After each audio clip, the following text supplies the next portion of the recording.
주일 아침 하나님께서 우리에게 주신 말씀은 요한계시록 14장 말씀입니다.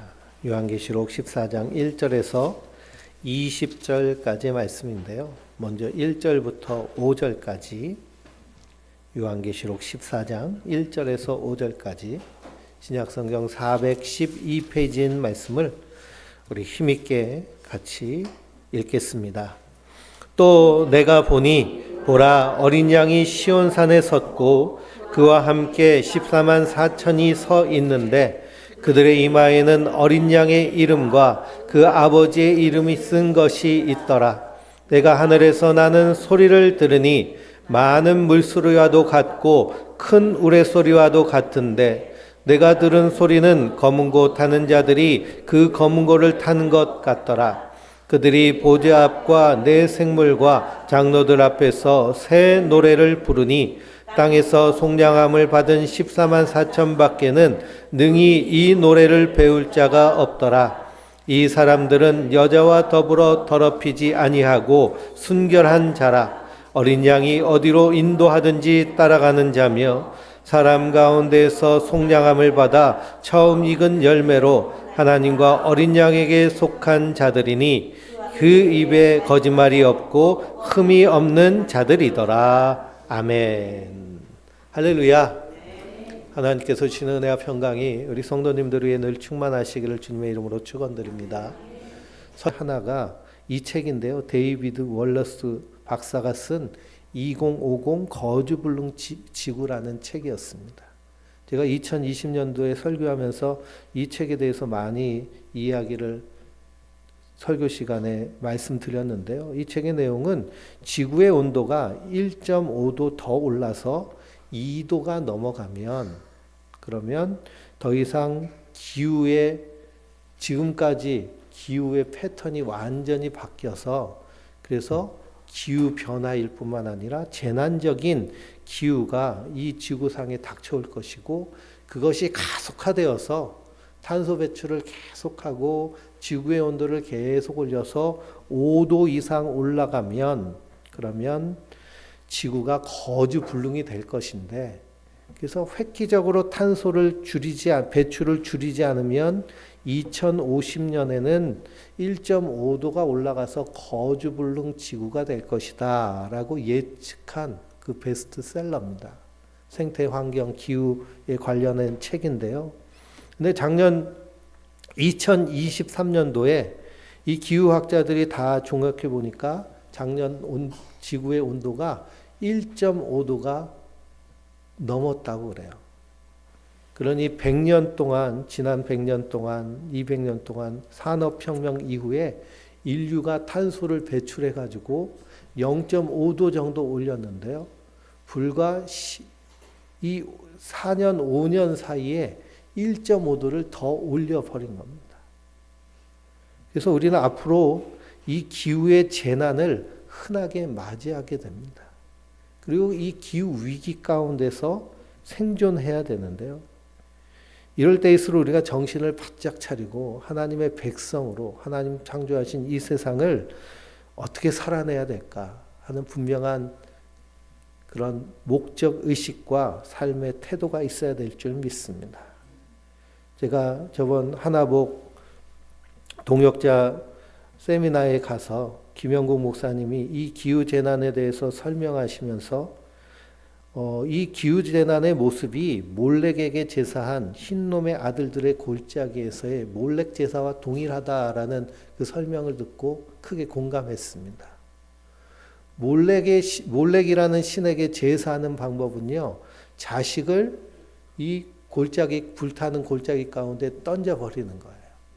자식을 제물로 바침으로 말미암아 자기에게 몰렉의 신이 축복하고 부귀영화를 누리기를 바라는 것이 몰렉에게 드리는 제사입니다.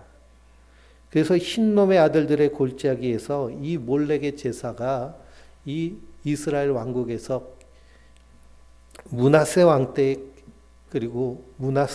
시행됐거든요. 그래서 이 흰놈의 골짜기를 게힌나라고 해서 지옥문이라는 그런 별명이 붙여졌습니다. 그리고 우리 기성세대들이 이 땅에서 우리가 편하게, 부유하게, 편리함을 추구하면서 마구 해왔던 생활 방식, 우리가 추구했던 삶의 목적, 더 풍성하게, 풍족하게, 안락하게, 편리하게 이것을 추구하다 보니까요. 그것으로 인해서 나오는 환경 파괴는 누가 다 감당해야 될까요? 우리가 감당하는 것이 아니고요. 우리 자녀 세대를 감당하는 거예요. 저기 있는 지성이가 감당해야 되는 거예요. 그것이 바로 이 땅의 모습이라는 겁니다. 그러니 우리가 요한계시록을 통해서도 오늘을 살아가는 성도들에게 주는 유익이 무엇이냐? 이 시대를 바로 분별하고 이 시대가 말하는 것에 따라 살아갈 것이 아니라 하나님이 말씀하신 대로 살아가는 것이 생명을 누리며 이 땅에서 풍성하게 사는 길이라는 사실입니다. 우리가 요한계시록 13장을 함께 나눴는데요. 요한계시록 13장에 666이 나오죠. 666은 새 짐승을 상징합니다. 666은 베리칩이나 바코드나 안 그러면 코로나 백신이나 이런 물리적인 것을 얘기하는 것이 아니고요. 영적인 것을 의미합니다.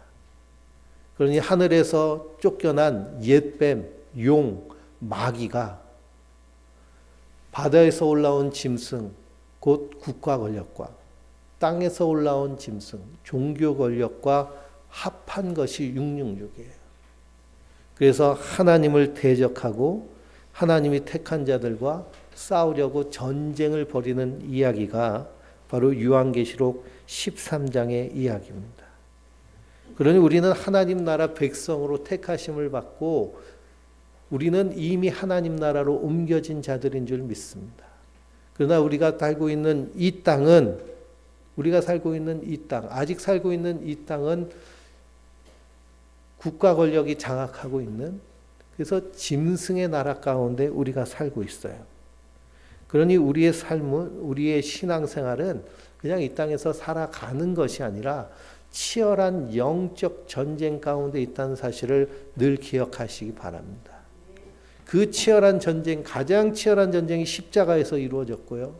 요한계시록에 있는 7 인을 떼고 7 나팔이 불러지고 7 대접이 쏟아지는 이 모든 영적 전쟁과 심판과 구원의 이야기는 십자가에서 다 이루어진 줄 믿습니다. 그래서 십자가에서 이러한 치열한 영적 전쟁을 통해서 우리를 구원해 주셨구나라고 하는 분명한 그러한 구원의 확신과 믿음을 가지고 우리가 이 땅을 살아내야 될 줄 믿습니다. 그러니 666이라는 수는요, 짐승의 수, 곧 사람의 수라고 18절에 말하고 있습니다. 그 짐승의 수, 사람의 수가 가득한 나라, 짐승의 나라가 어떤 나라이냐? 요한계시록 2장을 보면 사도 바울은 분명히 말씀하고 있는데요. 요한계시록 2장 1절에서 3절을 보면 그는 허물과 죄로 죽었던 너희를 살리셨도다. 그때의 너희는 그 가운데서 행하여 세상 풍조를 따르고 공중 권세 잡은 자를 따랐으니 곧 지금 불순종의 아들들을 가운데 역사하는 영이라. 전에도 우리도 다 그 가운데서 우리 육체의 욕심을 따라 지내며 육체와 마음에 원하는 것을 하여 다른 이들과 같이 본질상 진노의 자녀이었더니라고 말씀합니다. 그러니 짐승의 나라, 악한 사단 마귀가 권세를 가지고 있는 이 나라에서 사는 666표를 받은 사람은 어떻게 살아갈까요? 세상 풍조를 따라 살아가요. 사람들이 다 이렇게 사니 그냥 그렇게 살아가는 겁니다. 세상 사람들이 탄소 배출 그냥 마음껏 하니 다 그렇게 하며 사는 거예요. 그냥 따라가는 삶. 그리고 그 가운데 보면 뒤에서는 악한 마귀가 역사하고 있는데요. 육체의 욕심에 따라 육체와 마음이 원한 것을 내 본능대로 살아가라고 하면서 끊임없이 미혹하고 유혹하고 꼬시는 세상 가운데 우리가 살고 있습니다. 이것이 바로 허물과 죄의 모습이에요. 그러니 하나님이 하나님의 선하신 뜻에 따라 이 땅을 창조하였는데 이 땅을 바로 인간들이 다 파괴하고 망가뜨리는 것, 그러니 하나님의 진노를 쌓는 모습이 이 세상의 모습입니다. 이러한 허물과 죄 가운데서 우리를 건져내어 주신 분이 그리스도세요. 예수님이 십자가에서 우리의 허물과 죄를 대신 지시고 그 십자가에서 값을 치르심으로 우리를 하나님의 백성, 하나님의 자녀로 구원하여 주신 줄 믿습니다. 그래서 에베소서 2장 4절에서 9절을 계속 읽어보면 긍휼이 풍성하신 하나님이 우리를 사랑하신 그 은혜를 인하여 허물로 죽은 우리를 그리스도와 함께 살리셨고 또 함께 일으키사 그리스도 안에서 하늘에 앉히시니 이는 그리스도 예수 안에서 우리에게 자비하심으로 그 은혜의 지극히 풍성함을 오는 여러 세대에 나타내려 하심이라 라고 말씀하십니다. 너희는 그 은혜에 의하여 믿음으로 말미암아 구원받았으니 이는 너희에게서 난 것이 아니요 하나님의 선물이라 라고 하셨어요. 그러니 우리의 허물과 죄를 대신 지시고 예수님께서 십자가에 달려 죽으셔서 우리의 죄값을 다 치르신 것, 그래서 우리를 구원하신 것은 온전히 하나님의 은혜인 줄 믿습니다. 우리를 불쌍히 여기셔서 우리를 택하셔서 구원해 내신 거예요. 그러니 성도는 날마다 이 은혜를 생각하고 이 은혜에 감사하며 이 땅 가운데서 믿음으로 사는 자들. 그 믿음 무엇이냐? 예수님이 나를 깨끗하게 씻으심으로 나를 하나님의 성전 삼으시고 나를 받아주셨습니다 하는 믿음이에요. 그 가운데서 우리는 특별한 존재로 하나님 만드셨습니다.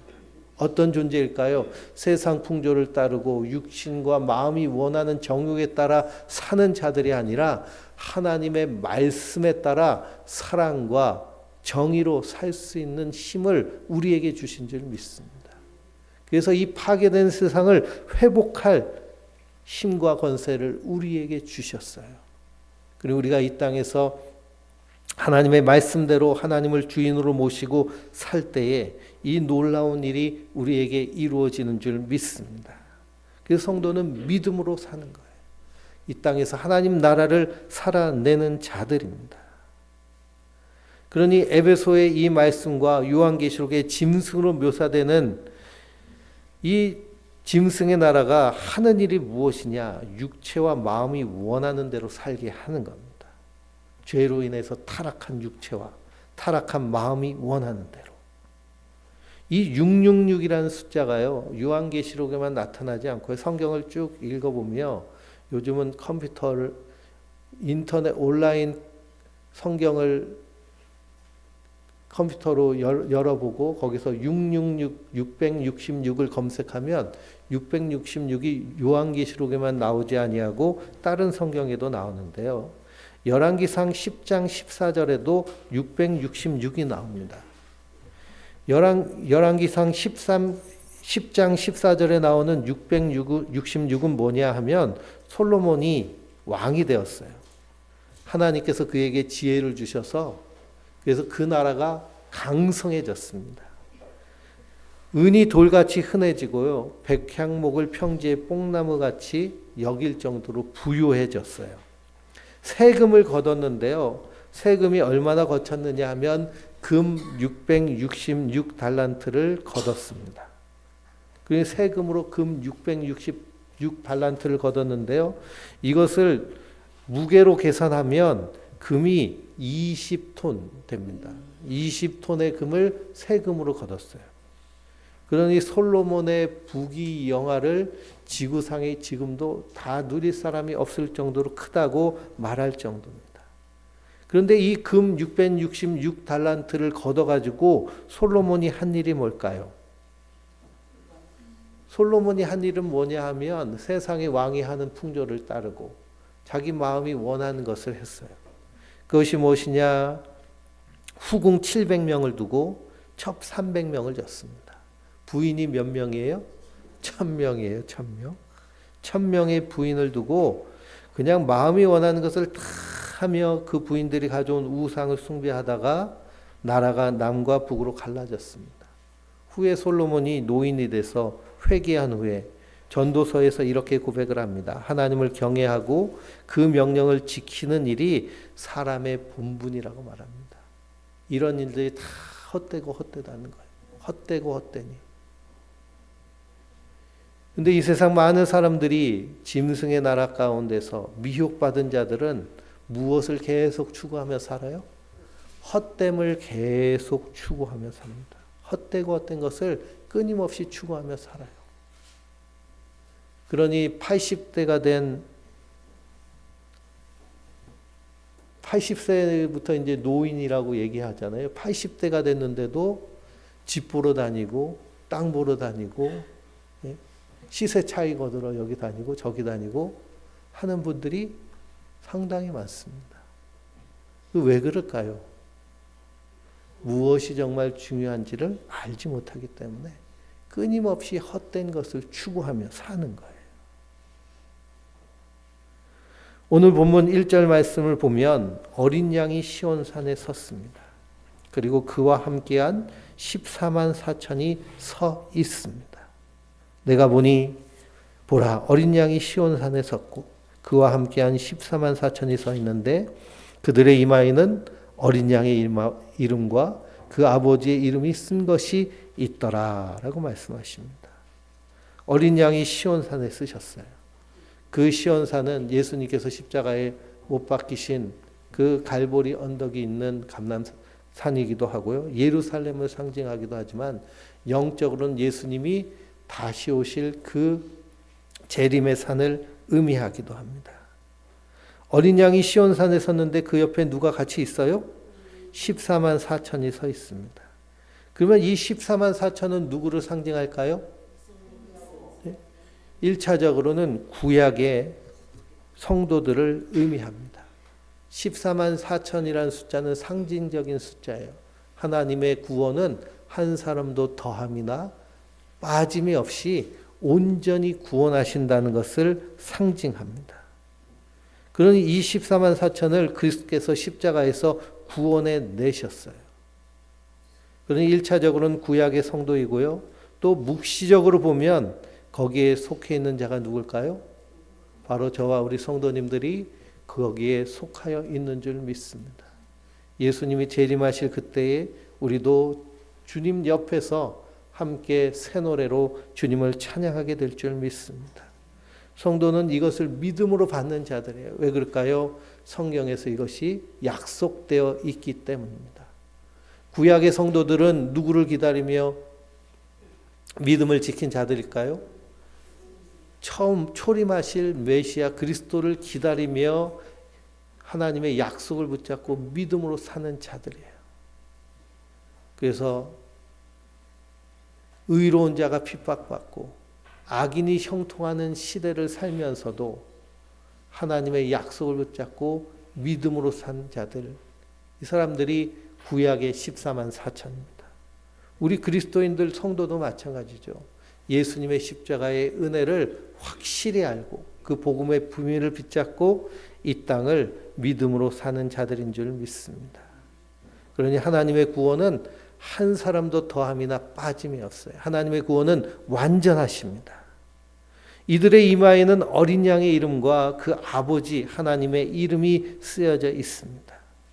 짐승의 표 666을 받은 자와 대비되는 구원받은 자의 모습이에요. 이렇게 이름이 새긴 것도 물리적으로 새겨진 것이 아니죠. 그 영혼에 새겨진 것입니다. 예레미야 선지자는 예레미야서 31장에 하나님의 말씀을 돌판이 아니라 마음에 새겨진 것이 새 언약이라고 말했습니다. 모세도 마찬가지죠. 하나님의 말씀을 마음판에 새기라 하시고요.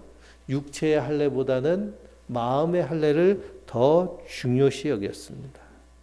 그러니 어린 양의 이름과 하나님의 이름이 그 이마에 기록됐다는 것은 그 머리와 몸의 주인이 누구인지 드러내시는 거예요. 그러니 구원받은 14만 4천 하나님의 백성의 특징은 무엇일까요? 주인이 누군지를 분명히 아는 거예요. 주인이 누군지 분명히 안다. 그 주인이 누굴까요? 우리 주 예수 그리스도께서 나의 주인이 되셔서 나를 인도하여 주시고 우리는 주인된 주님의 말씀에 따라 사는 자들인 줄 믿습니다. 사람이 내가 누구인지를 아는 것이 참으로 중요합니다. 그래서 메타인지라고 말하는데요. 배경자아라고 말합니다. 메타인지는 무엇이냐? 사람이 나라고 생각하는 자의식 안에는요. 우리의 자의식은 다 뇌 속에 있죠. 머릿속에서 생성된 것입니다. 근데 많은 사람들이 이 메타를 인지하지 못하면, 배경자아, 우리의 몸을 인지하지 못하면 내가 소유한 것, 내가 자리하고 있는 위치, 포지션, 내가 가지고 있는 파워, 힘으로 그것이 자기인 줄 착각하는 거예요. 내가 얼만큼 가졌기 때문에 이것이 나라고 생각하고 착각해요. 내가 이렇게 높은 자리에 있기 때문에 이게 나라고 착각해요. 내가 이런 권세를 가지고 파워를 가졌으니 내가 이런 사람이라고 착각하는 거예요. 그렇게 착각하는 이유는 뭐냐면 나의 배경, 메타를 인지하지 못해서 그렇습니다. 한마디로 말하면 자아 성찰이 안 되는 사람을 말하는 것이죠. 그러니 많은 사람들이 고급 외제차를 또는 영끌에서 아파트를 뭔가를 하기 위해서 스펙을 무리하게 쌓고 하는 그런 모습들은 사실 메타인지 배경자를 잘 성찰하지 못해서 그렇습니다. 그러니 이 자아 성찰을 통해서 내가 누구인지 끊임없이 발견하는 거예요. 우리의 배경은 우리의 몸입니다. 그러니 나는 어디 안에 있어요? 몸 안에 있는 거예요. 몸 안에서 나의 호흡이 멈추면 끝나는 존재입니다. 한번 이렇게 코를 잡고서 입 다물고 한 1분만 있어 보세요. 예? 그건 금방 끝나버리는 것이 우리 인생이에요. 그런데 나의 소유, 나의 위치, 나의 힘이 나를 의미하는 것처럼 착각하게 만드는 것이 짐승의 세상의 특징입니다. 그러나 구원받은 하나님의 백성은 주인이 누구신지를 분명히 알아요. 그리고 그분이 말씀하시는 것에 귀 기울이며 사는 것, 이 모습이 어린 양의 이름과 아버지의 이름이 그 이마에 쓰여진 자들의 모습인 줄 믿습니다. 그러니 날마다 하나님께서 내게 무엇을 원하시는지, 무슨 말씀을 하시는지, 이 말씀이 내 인생의 미션이 되고, 이 말씀이 나의 행동 기제가 되고, 이 말씀이 나의 삶의 전 존재의 태도가 되어야 될 줄 믿습니다. 그러니 하나님의 이름과 어린 양의 이름이 그 이마에 있다는 것은 성령이 임한 자들의 특징이에요. 성령이 우리에게 임하실 때요, 우리에게 깨닫게 하십니다. 그러니 우리가 일상을 살면서도 문득문득 하나님의 말씀이 깨달아지고 찬양을 하며 기도를 하며 성경을 볼 때 하나님의 은혜가 느껴진다면 우리 안에 누가 계신 거예요? 성령님이 계신 거예요. 우리는 그분의 말씀, 말할 음성을 알아차리고 그분의 인도하심을 느끼며 사는 자들인 줄 믿습니다. 문득문득 사는데 하나님의 말씀이 떠오르고 하나님의 은혜가 생각나고 하는 것들이 그냥 아무렇지도 않게 내 뇌에서 이루어지는 그런 작용이라고 생각하지 마세요. 성령께서 계시기 때문에 이러한 하나님 말씀과 은혜가 우리 안에서 날마다 풍성하고 충만하게 우리를 인도하여 주시는 줄 믿습니다. 2절에서 4절에 보니 하늘에서 나는 소리를 듣습니다. 그 소리가 한번 2절에서 4절까지 같이 읽어볼까요? 내가 하늘에서 나는 소리를 들으니 많은 물소리와도 같고 큰 우레소리와도 같은데 내가 들은 소리는 검은 곳 타는 자들이 그 검은 것을 타는 것 같더라. 그들이 보좌 앞과 내 생물과 장로들 앞에서 새 노래를 부르니 땅에서 속량받은 십자만 4천 밖에는 능히 이 노래를 배울 자가 없더라 그랬습니다. 하늘에서 나는 큰 소리를 들었는데요. 많은 물소리를 같고 우레소리와도 같습니다. 많은 물소리와 우레소리를 들으면 소음처럼 들릴 수 있죠. 근데 어떻게 들려요? 검은 곳 타는 소리처럼 들린다라는 것은 이것이 곡조가 있는, 그리고 이것은 찬양하는 찬양 소리로 들을 수 있습니다. 그 노래는 어떤 노래냐 하면 새 노래라고 말씀하고 있어요. 새 노래의 내용이 무엇일까요? 14만 4천이 부르는 새 노래의 내용. 그것은 이미 요한계시록 5장과 7장에 나타나 있습니다. 구원하심이 보좌에 계신 하나님과 어린 양에게 있도다. 그러니 우리는 돈으로 사는 자가 아니라, 명예로 사는 자가 아니라, 권력으로 사는 자가 아니라 예수 그리스도로 사는 자입니다 라고 고백하는 이 노래가 새 노래인 줄 믿습니다. 계시록 5장 9절을 보면 그들이 새 노래를 불러 이르되 두루마리를 가지시고 그 인봉을 떼기에 합당하시도다. 일찍이 죽음당하사 각 족속과 방언과 백성과 나라 가운데서 사람들을 그 피로 사서 하나님께 드리시고 그들로 우리 하나님 앞에서 나라와 제사장을 삼으셨으니 그들이 땅에서 왕 노릇하리로다 하는 새 노래를 부릅니다. 새 노래의 내용이 복음이에요. 하나님이 온 우주와 나의 주인이십니다. 그 하나님이 이 땅을 심판하시고 구원을 이루실 것입니다. 그 하나님이 우리를 구원하시기 위해서 사람이 되셔서 이 땅에 오셔서 나의 허물과 죄를 대신 지시고 십자가에 달려 죽으신 예수님이십니다. 그 예수를 믿는 자마다 멸망치 않고 사망에서 생명으로 옮겨졌으니 이제는 내가 하나님 나라 백성이요 이 땅에서 하나님 나라를 살아내며 복음을 전하는 자입니다. 이것이 성도의 입에서 울려 퍼지는 새 노래인 줄 믿습니다. 그 음성에는 끊임없이 하나님을 찬양하고 하나님을 예배하는 소리가 끊임이 없습니다. 5장 12절을 보면 큰 음성으로 이르되 죽임을 당하신 어린 양은 능력과 부와 지혜와 힘과 존귀와 영광과 찬송을 받으시기에 합당하도다 라고 찬양합니다. 또한 어린 양에게 찬송과 존귀와 영광과 권능을 세세토록 돌릴지어다 라고 하며 엎드려 경배합니다. 그러니 새 노래를 받은 자들, 그 이마에 어린 양과 아버지 하나님의 그 증거가 새겨져 있는 구원받은 성도의 입에서는요, 하나님을 찬미하는 찬미와 함께 그 삶과 그의 인생이 예배에 몰두한 인생과 삶이 되는 줄 믿습니다. 우리가 하나님을 사랑한다라고 할 때 무엇으로 우리의 사랑을 표현할 수 있을까요? 우리가 부르는 새 노래는요, 하나님의 예배를 통해서 드러나는 줄 믿습니다. 그래서 중요한 것이 날마다 하나님께 아침마다 드리는 내 개인의 찬미의 예배예요. 아침에 눈 뜨고 일어서서 아침에 눈 뜨고 침대 위에서 눈을 뜨며 하나님을 찬양하고 오늘 하루를 주심을 감사합니다. 우리가 삶 공부를 통해서 세 가지 축복을 셀프톡 하잖아요. 하나님 나를 받아주시고 나를 특별한 존재로 삼으시고 하나님의 가족, 하나님 나라 백성으로 삼으심을 감사합니다. 오늘도 이 하나님 나라 살아내게 내게 힘주세요.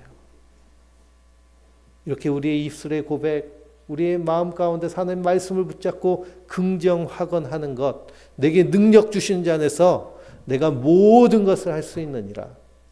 세상은 우리로 하여금 이것이 부족하고 넌 이렇게 해서 안 되고 이렇게 얘기하지만 하나님 우리에게 뭐라고 하세요? You are enough 그러세요. 넌 충분해. 그리스도의 보배로운 피로 깨끗하게 씻었기 때문에 하나님 나라 백성으로 어때요? 충분한 자라는 거예요. 부족함이 없어요. 하나님 보시기에 만족한 자예요. 세상 끊임없이 부족하다고 얘기하잖아요. 세상 끊임없이 안 된다고 얘기하잖아요. 더를 얘기하지만 성경은 뭐라고 말씀하시나요? 충분하다고 말씀하세요. 완전하다고 말씀하세요. 그러니 우리는 세상이 말하는 소리에 귀 기울여야 될까요? 하나님 말씀에 귀 기울여야 될까요? 새 노래를 부른 하나님의 인침받은 성도는 하나님의 말씀에 귀 기울이는 거예요. 하나님 나에게 충만하다고 하셨는데, 충분하다고 하셨는데, 충분하다는 말이요, 영어로 enough예요, enough. 그래서 I'm enough. 충분하다는 거예요. 하나님의 백성으로도 이 땅에서 하나님 백성을 살아낼 수 있는 능력으로도 하나님 내게 그 힘을 주셨기 때문에. 그래서 사도 바울이 뭐라고 그래요? 내게 능력 주신 자 안에서 내가 모든 것을 할 수 있느니라 라고 고백합니다. 이 은혜를 우리에게 이미 주신 줄 믿습니다. 이것이 우리의 영혼에 새겨져 있어요. 그러니 새 노래는 바로 이 노래입니다. 이 새 노래를 부르는 14만 4천이 특징적인 모습이 있어요. 그 모습이 4절부터 말씀되고 있는데요. 첫 번째는 여자와 더불어 더럽히지 아니하고 라고 되어 있습니다. 여기서 여자는 요한계시록 18장에 나오는 음녀예요. 모든 여성을 의미하는 것이 아니고요. 세상을 미혹하는, 세상 부귀영화로 사람들을 미혹하는 그 존재를 성경은 음녀로 표현했습니다. 그 여성 비하가 아니에요. 페미니스트를 운동을 하는 여성들이 이걸 보고 오해를 하는 경우가 있는데요. 여기서의 여자와 더불어 음행한다는 것은 음녀를 의미합니다. 그것은 마귀의 유혹이에요. 달콤함으로 유혹하는. 예수님도 광야에서 시험당하실 때 마귀가 예수님을 높은 곳 위에 올려놓고 세상 부귀영화를 다 보여주면서 뭐라고 얘기해요? 나에게 절해라. 이걸 나 너에게 다 줄게. 근데 그것은 마귀의 순전한 거짓말입니다. 세상 모든 좋은 것들은 누구에게서부터 와요? 하나님에게서부터 오는 거예요. 근데 그것을 자기 거라고 속이는 겁니다. 그래서 자기에게 절하라고 하는 것. 이 세상 유혹과 미혹에 따르지 아니하고 더럽히지 아니하고 순결하게 어린 양이 어디로 인도하든지 따라가는 자들인 줄 믿습니다. 그러니 내 뜻대로 사는 인생이 아니고요. 어린 양이 인도하는 대로 사는 인생이에요. 여호와는 나의 목자신 내가 부족함이 없으리로다. 그가 나를 푸른 초장과 푸른 물가로 인도하시리로다. 내가 사망의 음침한 골짜기를 다닐지라도 해를 두려워하지 않을 것은 주께서 나를 지팡이와 막대기로 안위하시리라. 이 믿음을 가지고 예수님 가시는 길 한 걸음 한 걸음 따라가는 자들인 줄 믿습니다. 그래서 하나님의 형통을 이루는 자들이 바로 성도들입니다. 그래서 어린 양이 어디로 가든지 그대로 따라가는 사람. 그 가운데서 속량을 받아 처음 익은 열매로 하나님과 어린 양에게 속한 자들입니다. 처음 익은 열매는 무엇이냐? 예수 그리스도를 의미해요. 예수님이 우리의 처음 익은 열매가 되셔서 우리로 그 예수님을 따라 하나님의 구원의 길, 새하늘과 새 땅으로 인도하여 주시는 줄 믿습니다. 성도는 이 믿음을 가지고 날마다 기쁨과 감사로 사는 자들입니다. 그러니 우리가 이 짐승의 나라 가운데 살고 있지만 두려워할 것이 없는 것은 누가 우리를 인도해 주세요? 어린 양 되신 그리스도께서 우리를 인도하고 계세요. 그래서 예수님이 제자들에게 너희가 세상에서 환난을 당하나 담대하라. 내가 세상을 이기었노라.